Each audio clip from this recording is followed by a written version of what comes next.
మందు ఎలా ఉంది క్వాలిటీ? ఏది వద్దు, మందు కోసం సూపర్ మందు అది.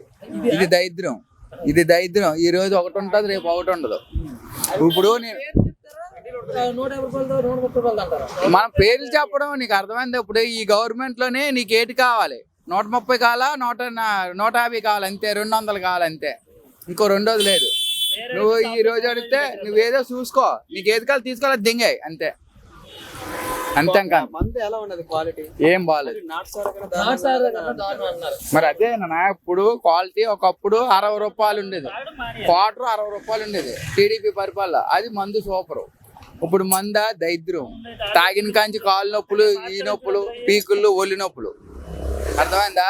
ఈ మందు వల్ల అందరు డ్రగ్స్. కానీ ఇప్పుడు ఎక్కువైపోతున్నాయి. నీకు అర్థమైంది? ఆ రాత్రి తాగపోతే నిద్ర పట్టదని తాగడం అలవాటు ఉన్న తర్వాత తప్పదు అని తాగడం. నేను డైలీ తాగుతాను, రోజుకి సాయంకాలం. నేను డైలీ క్వార్టర్ తాగుతాను, కానీ సాయంకాలం తాగుతాను. అలాగని బండి వేసి బండి మీద తాగను. ఆ సాయంకాలంకి వెళ్ళినప్పుడు బాబు పలాంది ఇవ్వంటే లేదా చూసుకో, నీకు ఏది కాలు తీసుకో, 150 కాలా 130 కాలా అంతే, దింగే. ఇంకేది ఎవడాడు ఇంకేటి ఇస్తాడు చెప్పు? ఏటని చెప్పు? ఒక రోడ్డు వేయలేదు, ఏమీ లేదు. ఏటి వేసాడు? ఎక్కడ చూసినా బొక్కలే. వచ్చినప్పుడు చూడవచ్చు. ఒక రోడ్డు వేసారు ఆయన, చెప్పండి. ఇప్పుడుకి వచ్చి ఎక్కడైనా చెప్పుతున్నాడు, చెప్పడు. నేను చెప్తాను, ఈరోజు 1000 రూపాయలు చేసేస్తాను, 2000 చేసేస్తాను. ఎక్కడ చేసేస్తాను? నాకు ధైర్యం ఉంటే చేస్తాను. అది నాకు అదృష్టం కలిసి ఒక చుట్టూ వచ్చింది అనుకో, ఏదో సరైన భారం తల్లిందో వెళ్ళిపోతాను అంతే. ఇంకా తక్కువ నుంచి వచ్చి వస్తుంది అని నమ్మకం ఎవరైనా కాదు, అది భగవంతుడు. సూపరు టీడీపీ ఆ టైంలో సూపరు.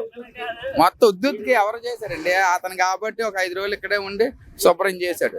ఏ పనైనా కరెంటు. అన్నా క్యాంటీన్కి 2 రూపాయలకి వెళ్ళి 5 రూపాయలకి వెళ్ళి భోజనం చేశారు. ఇప్పుడు ఎక్కడ చెప్పు? పేదోడు తినలేడు, ఉన్నోడు తినలేడు. అప్పుడు ఉన్నోడు తినేవాడు, అప్పుడు లేనోడు తినేవాడు. ఇప్పుడు అదే లేదు. తప్పది. కడుపు కొట్టారు, అందరు కడుపులు కొట్టాడు ఆయన. ఏడు తెలుసా? కూలోడు కడుపు కొట్టాడు, ఇసుక రేటు పెంచేసి పనులు లేకుండా చేశాడు. ఇంకేటి చేశారు?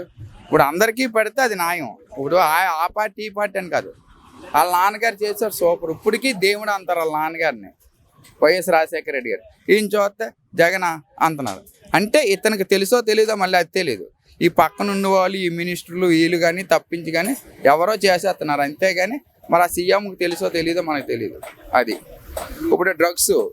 ఇప్పుడు ఏంటి? మందు రేట్లు తగ్గిపోవడం వల్ల, ఎక్కువైపోవడం వల్ల ప్రతి ఒక్క కొంటాడు డ్రగ్స్, ట్యాబ్లెట్స్. ఆ ట్యాబ్లెట్స్ ఎక్కడి నుంచి వస్తున్నాయి? ఎవరు ఏ మెడికల్ స్టోర్లు అమ్ముతున్నారని పట్టుకుంటున్నారు ఎక్కడైనా? ఎవరైనా? ప్రతి ఒక్కరు తాగేసి కోసేసుకొని ఇష్టం వచ్చినట్టు తిరుగుతున్నారు. ముందు అది అరికడితే ఇతను గెలిచినట్టుగా. ముందు అది అరికట్టాలి. ఆ డ్రగ్స్ అమ్మిన వాళ్ళు. గంజాయి తాగడం డ్రగ్స్ లేవా? ట్యాబ్లెట్స్ లేవా? మత్తు ట్యాబ్లెట్లు. ఇప్పుడే దాని మత్తు ట్యాబ్లెట్లు. ఇదే బర్మా కాలనీకి, మురళీనగర్ బర్మా కాలనీకి వెళ్తే ప్రతి ఇంత వేసుకుంటాడు ట్యాబ్లెట్సే, ఇంత వేసుకుంటాడు ట్యాబ్లెట్సే. ప్రతి ఒక్కడు ట్యాబ్లెటే. వస్తారు పోలీసులు అలా చూసుకొని వెళ్ళిపోతారు. మాకెందుకమ్మా, మాకెందుకు అంతే. ఎవడు పట్టించుకోవట్లేదు. సూపర్. జనసేన అనేది చెప్పలేం. అది ఆ పార్టీకి వేస్తారని నమ్మకం లేదు. జనసేన వేస్తారు అని నమ్మకం లేదు. టీడీపీకి మాత్రం 90% వేస్తారు. అది మరి అందుకే కదా జరగను. ఇప్పుడు చేస్తున్నారు కదా మీటింగ్, దాన్ని నేర్చేస్తానన్న భగవంతుడు అంతే. అవును, మరి ఎక్కడ ఇలా చేసేది? జనాలకు తట్టుకోలేక కొన్నారా అంతే, ఇంకేం కాదు. కొన్నారా. ఆయన మనకేం గొప్ప కాదు, ఈయన ఏం గొప్ప కాదు. వాళ్ళ నాన్నగారు అంటావా? ఇంక తిరిగిలేదు. సూపర్ అయిన అది. ఇప్పుడు ఎక్కడ చూసినా డ్రగ్స్. ఎందుకు అంతవరకు? నా కొడుకే డ్రగ్స్ కొడతాడు. నా కొడుకే బర్మా కాలనీలో డ్రగ్స్ కొడతాడు. ఓడిసి ఇంట్లో వాళ్ళందరినీ చంపేతను గింపేతను కత్తులు గిత్తులట్టుకుంటాడు. ఇంక నేను ఏంటి ఆ మత్తులో అని ఎవరు ఏమి చేయలేరు. ఏంటి తెలుస్తాం? ఇంకే మత్తిరీతే ఏం లేదు అంటారు అంతే. మత్తిరీతే ఏమీ లేదంటారు. మళ్ళీ ఆ మత్తు వేసేసుకొని ఆ రాత్రికి ఇప్పుడు సాయంకాలం తింటే సామాన్లు గేమాలన్నీ ఎరగొడేస్తాడు. ఎరగొడిసి చంపేస్తాను గింపేస్తాను పొడిసేస్తాను అంటాడు. ఇంకేం చేస్తాం? అలాగుంది ఆ డ్రగ్స్. బోల్డ్ మంది క్వార్టర్స్ లో దగ్గర 30 మంది 40 మంది ఉంటారు అదే బర్మా కాలనీలో. ఏది చేయరు, ఎలా వస్తారు బండి వేసుకుని చూస్తారు ఎవరు తాగుతున్నారా, ఎవరైనా అమాయకుడు కానీ క్వార్టర్ కొనుక్కొని ఏ మూలలో ఎలా తాగుతారో వాళ్ళు దింకెళ్ళిపోతారు. ఈ డ్రగ్స్ చూడిన వాళ్ళు ఎవడేమంటారు. పోలీసు వాడు కూడా ఇప్పుడు ఇలాగే ఇప్పుడు నేనే ఉన్నాను అలా అక్కడెక్కడ తాగడం ఎందుకు ఏ మూలకి ఇలాగ తాగితే వాళ్ళు దింకెళ్ళిపోతారు. దింకెళ్ళిపోయి సెల్లవరా వాళ్ళు అదేవరా వేరా చేసినారా ఇది, అంతేగాని ఇంకేం లేదు. అంతే అమాయకుల మీదే ఆ డ్రగ్స్ ఉన్న వాళ్ళకి భయమే, ఏ చంపేస్తారు ఏ పొడిచేస్తారని. మొత్తం అలాంటిది తప్పు, ఎవరి మొత్తం అలాగే ఉంటుంది. ఆ డ్రగ్స్ మొత్తం అలాంటిది. ఆ డ్రగ్స్ ఎక్కడ అమ్ముతున్నారు, ఏ మెడికల్ స్టోర్లు ఎత్తున్నారు, మురళీనగర్ మొత్తం మెడికల్ స్టోర్ అంతా అమ్ముతారు. వాళ్ళకి తెలుసు. పబ్లిక్ మరి వాళ్ళకే ఇస్తారు, మనకి ఇవ్వరు కదా. మనం వెళ్తే ఎవరు వాళ్ళకి వెళ్తే తెస్తారు, తెచ్చుకొని టాబ్లెట్స్ వేసుకుంటారు. టాబ్లెట్స్ అయ్యి వేసేసుకుంటారు, వేసుకున్న తర్వాత మొత్తం అయిపోతారు, ఇంకేమీ లేదు. పోసేసుకుంటారు, చేసేసుకుంటారు అన్నీ. బర్మా కాలనీ అంతా అదే, ఎన్జిఓస్ కాలనీ దగ్గర బర్మా కాలనీ అంతా డ్రగ్స్ ఉన్నలే. మొత్తం ఎంత వేసుకుంటారు అందరూ. ఇంకా మొత్తం అదే ఆ గంజాయిలు అమ్ముతారు, గంజాయి తాగేస్తారు, ఇది తాగేస్తారు. ఇంకంతే, ఇంకేమంటాం చెప్పు. నా కొడుకు నీ అంత ఉంటాడు, ఇంకా నీ మీద తిన్నాడు 21 సంవత్సరం. ఏడ్ చేస్తాం. మొన్న రాత్రి అయితే కోడి పెద్ద తగు, నేను చంపేస్తాను, ఇల్లు అమ్మేసి ఇచ్చే, నేను పొడిచేస్తాను, నా ఇల్లు అమ్మేసి దెంగే నువ్వు నా ఇల్లు. మరి ఇంకా అదే డబ్బులు లెజ్జరి అలవాటు అయిపోయింది. డబ్బులు నువ్వు ఇల్లు అమ్మేసి దెంగే, నువ్వు నీకు 20,000 ఇచ్చేది, నువ్వు దెంగే అంటాడు. అదే మరి నాకు ఇచ్చేస్తాడు 20,000 నన్ను వెళ్ళిపోమంటాడు. అది బర్మా క్వార్టర్స్ మరి, పెద్ద కాలనీ ఇది కాదు, ఇల్లు కాదు, క్వార్టర్స్ అయ్యి. అప్పుడు ఇందిరాగాంధీ గారి టైంలో మాకు ఇచ్చారు. బర్మా నుంచి మా నాన్నగారు వచ్చినందుకు, వలస వచ్చినందుకు, అక్కడి నుంచి తీసుకొచ్చినందుకు ఇక్కడ క్వార్టర్స్ ఇచ్చారు మాకు. వాటి మీద మేము బతుకుతున్నాం, ఏ ఆటో ఏదో వేసుకోండి. కానీ ఇప్పుడు ఇలా తయారయ్యారు ఈ పిల్లలు. ఇంకేటంతా ఏమంతా చంపేస్తారు. మరి ఇంకేటి అలాగా మరి అదే ఇంకేటి చెప్తాం. అలా పోలీసులు పట్టించుకోరు. ఎవర్రా రోజుకి వచ్చి రాత్రులు ఎక్కడెక్కడ తమ్ముతున్నారా, ఎక్కడెక్కడ తాగుతున్నారు పగలైనా సరే. మురళీనగర్ కొండ మీద మసీద్ పైన అంతా కొండ మీద అంతా అలే. మసీద్ దగ్గర మీకు అర్థమైంది ఏ లోకలు ఉంటారు, ఏ నాయకులు ఉంటారండి. ఇప్పుడు ఎవరి మీద, ఇప్పుడు నా కొడుకు నా మీద తిరగబడాడు, మన అడిగితే ఎవరైనా వచ్చి నా ఫ్యామిలీస్ నీకు దెంగే అంటున్నాడు. ఇంకేంటారు ఎవరును. అదే పోలీసులు వచ్చి 2 వేసి జైలు పెడితే, పిల్లలని మా పిల్లని సరే 4 వేసి లోన్ పెడితే ఏ డ్రగ్స్ కేసులోనే అది బాగుంటుంది. ఏమనంటే గంజాయి కేసు అంటారు, గంజాయి తోసేస్తున్నారు. అలా కాకుండా పిల్లలు తీసుకెళ్ళి ఎక్కడ తాగుతున్నారు. రోజు తిరగమనండి పోలీసులు, ఎక్కడ దొరికితే అక్కడ సూపర్ చెదగొడియండి. అమ్మ ఇక్కడ తాగుతూ పట్టించుకున్నారు, టాబ్లెట్స్ అయితే పట్టించుకుంటున్నారని చెప్తారు ఈ గవర్నమెంట్లో. ఇంక ఉద్యోగాలు ఎట్లా డ్రగ్స్కి అలవాటు అయిపోతారు, తుర్లు గిర్లు. మరి ఇంకంతే వేసేసుకుంటారు. ఇంకా మా ఎదిగే పిల్లలు, నా కడుపును పుట్టిన పిల్లలు కూడా అదే టైప్ వస్తుంది. ఇంకేటి చేస్తాం, ఏమీ చేయలేం ఎవరికైనా సరే. అది ఇప్పుడు వాళ్ళని కాదు ఇదేని కాదు, ఏది లేదు. డ్రైవరే. మా అబ్బాయి పేరు సాయి కుమార్. ఆడ 10th డిగ్రీ ఇంటర్ చదివాడు అంతే. డిగ్రీ రాలేదు ఇంకా అప్పటి నుంచి. ఇంకే పని వెళ్ళడు, ఇంటికాడ ఏవి పాటు చేయడు. ఇంకే పని పాటు ఏమి ఉండదు, తినడము తొంగడం వెళ్ళడం టాబ్లెట్స్ వేసుకొని రావడం అంతే, ఇంకేమీ లేదు.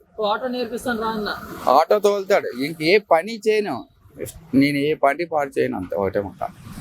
ఏడ్ చేస్తాడు ఏమనంటే తెల్లారులైతే గుంటలందరికీ అదే పరిస్థితి. అరే రండిరా వెళ్దాం, అలా కొండ మీదకి వెళ్తారు, వేసేస్తారు, వచ్చేస్తారు అంతే. నేను కూడా అది చెప్తాను. నా ఫ్యామిలీ తగ్గువైపోయి దగ్గర ఇప్పుడే అయిపోయింది వాళ్ళు చిన్నప్పటి నుంచి. కానీ నేను 3వ అంతస్తులు ఉంటాను, మా ఆవిడ కింద ఉంటుంది. మా 2 పిల్లలు ఆవిడ పోషించుకొని అక్కడే ఉంటుంది. వాళ్ళ మీదే తిరగబడతాను. పెద్ద అబ్బాయి కంపెనీలో చేసుకున్నాడు కార్ డ్రైవర్గా, ఆడు బాగానే ఉన్నాడు, సాగర్ కుమార్. అలవాటు ఉంది కానీ అయ్యే లేదు. ఆ డ్యూటీ అయిపోయిన తర్వాత అయితే తాగితే తాగొచ్చు, శుభ్రంగా ఇంటికి వచ్చి తినేసి వెళ్ళిపోతాడు. కానీ వీడు మాత్రం దరిద్రం. వాళ్ళ ఇంట్లో సామాన్లు ఎరగొడతాడు. మా అత్తాల ఇంట్లో ఉంటుంది, మా ఆవిడ కూడా, వీళ్ళు కూడా అందులోనే ఉంటారు. సామాన్లు ఎరగొట్టడం, విసిరియడం, చేసేయడం ఇష్టం వచ్చినట్టుగా. మరి ఇంకేం లేదు, ఏది తిరిగితే తిరగొడతారు. ఇంకేటంటారు. మొన్న అలాగని చేసి నేను వెళ్తా లంచ్ ఒకటి, నువ్వు కిందరా ఇల్లు అమ్మేసి, నువ్వు ఇల్లు అమ్మేసి నాకు డబ్బులు ఇచ్చే, లేకపోతే దెంగే ఇంట్లో పడి 20,000 ఇస్తా నీకు దెంగే ఇల్లు అమ్మే అంటాను. ఇల్లు కాకముందు ఏమైనా వస్తువులు ఇంట్లో తీసుకుని అలాంటి తీడు సామాన్లు దొంగలిపోయి చేయడు. ఇంట్లో పేచి పెట్టి 5,000 2,000 3,000 అమ్మన వాళ్ళందరినీ హింసలు పెట్టి 2,000 3,000 పెట్టుకుని వెళ్ళిపోతాడు. అవి ఒప్పతి ఈ సామాన్లు అన్నీ ఎరగొడతాడు. 2,000 3,000 2 రోజులు అంతే మరి అయిపోయినా మళ్ళీ వస్తాడు. మళ్ళీ ఇదే పరిస్థితి. అది రాత్రుల్లో వస్తారు ఇంటి సరిగ్గా రాత్రులు 1 గంటకి 2 గంటలకి ఆ టైంకి ఎలా ఉంటాడో తెలియదు, ఎలా వస్తాడో తెలియదు. వచ్చేయడం ఆ టైంలో తలుపు తీసుకొని తొంగుని పోని పారుకోండి అంతే. రెండే ఈ పరిస్థితి అరికట్టేది లేదు. అంతే గవర్నమెంట్ అలా అయ్యింది. గవర్నమెంట్ వాళ్ళు అలాగా. టీడీపీ పరిపాలన ఎవడైనా మందు తాగితే తాగేసి ఒక 50 రూపాయలు 100 రూపాయలు. ఆ మందు అనేది ఏంటంటే ఈరోజు తాగాం రాత్రి 1 గంటకి ఇరిగిపోద్ది, లేదా 2 గంటలకి ఇరిగిపోద్ది, 3 గంటలకి ఇరిగిపోద్ది మందు. ఈ డ్రగ్స్ ఎరగవా ఎంతవరకైనా ఉంటాయి ఈ టాబ్లెట్లు పడితే. అవి ఎక్కడ అమ్ముతున్నారు ఏంటి అని చెప్పేసి ఎవడు పట్టించుకోవట్లేదు. ఎవరు ఏ మెడికల్ స్టోర్లు ఎత్తున్నారో తీసుకెళ్ళి 4 వేసి ఆ మెడికల్ స్టోర్ వాళ్ళకి అందరికి ఇస్తే అప్పుడు ఎవడ అమ్మడు. అంతే కదా. అవి ఎవరు అమ్మరు. వీళ్ళ దగ్గరుండి ఏమి చేయరు. ఏమి చేయకపోతే ఎలా ఉంటుంది. ఎవరి పిల్ల నోటే. మా పిల్లలతో పాటు బోల్డ్ మంది ఉన్నారు. బర్మా కాలనీ ఎంత అదే. బర్మా కాలనీ ఎంత అంతే. అంతే కదా. ఎవరివైనా ఇప్పుడు మా పిల్లలు ఉన్నారంటే ఆడ ఏదో చదువుకున్నాడు, ఏ పని పాటు చేసుకొని పెళ్లి చేయాలి, వాళ్ళ పిల్లలు కనాలి, వాళ్ళ మనవళ్ళు ఎత్తుకోవాలి మేము అని మాకు ఆశ ఉంటుంది. ఇంకేటి మనల్ని ఎత్తుకొని చంపేస్తాం గింపేస్తాం. దానివల్ల అయితే గుండె అంతా తినేసిందట. మా చిన్న అబ్బాయి గుండె అంతా తినేసిందట. ఆ కేజీ తీసుకెళ్ళాడు మా ఆవిడ వీళ్ళందరూ. తీసుకెళ్తే ఎన్ని రోజులు బతకడు, చచ్చిపోతాడు. మళ్ళీ ఓడితే చచ్చిపోతాడు. లిమిట్ మీద శుభ్రంగా ఉండి తిండి గిన్నె ఉంటే బాగుంటాడు. అయినా మళ్ళీ అదే మత్తు అలవాటు అయిపోయింది. అదే మరి అదే బాధ. ఇప్పుడు ఏడు చేస్తాం. ఆటో అయిపోతుంది ఏమి ఆటో అయిపోతే మనం తిన్నందుకు ఉండదు. నా తిన్నందుకు నేను ఆటో వేస్తాను. నా తిన్నాను నాదే. కానీ అయ్యా బేరాలు లేవు. ఈ బస్సులు ఎందుకు వాళ్ళు వచ్చారు ఇలాగంటే చెయ్యి ఎక్కడంటే అక్కడ ఆపేస్తారు. ఇంకా ఆటో ఇలాగ వచ్చినప్పటికీ బస్సు వస్తుంది అనుమతికి తప్పని ఆ బస్సు వచ్చింది దింగేస్తారు. ఈ గవర్నమెంట్లో ఎక్కడ పడితే అక్కడ బస్సు ఇలాగా అంతే. అదే కానీ ఏ పోలీసులు మన అలాగ ఎక్కితే రా ఏటో లంచ్ కూడా ఎక్కడేటో తీ బండి ఆడు పోలీసులు అంతే. పోలీసు వాళ్ళు కరెక్ట్ ఉంటే బాగా. ఇంకొకప్పుడు జడిసేవారు పోలీసు వాళ్ళు. ఇప్పుడు జడుపు గిడుపు లేదు. ఎక్కడ కానీ పోలీసు వాళ్ళు ఎక్కడ డ్యూటీ చేస్తున్నారు చూడండి. ఎక్కడైనా సరే మెయిన్ సిగ్నల్ దగ్గరే ఉంటారు. తక్కిన సిగ్నల్ దగ్గర ఎక్కడ ఎవరు ఉండరు. ఇక్కడే కాదు ఎక్కడైనా. అలా మెయిన్ జగదంబ సిగ్నల్ అలా మెయిన్ ఎన్ఏడి వాటి దగ్గర ఉంటారు. తక్కిన దగ్గర ఎక్కడ ఉండరు. ఏ పోలీసు వాళ్ళు ఉంటారు ఎవరు ఉంటారు. అలాగే అయిపోయింది గవర్నమెంట్.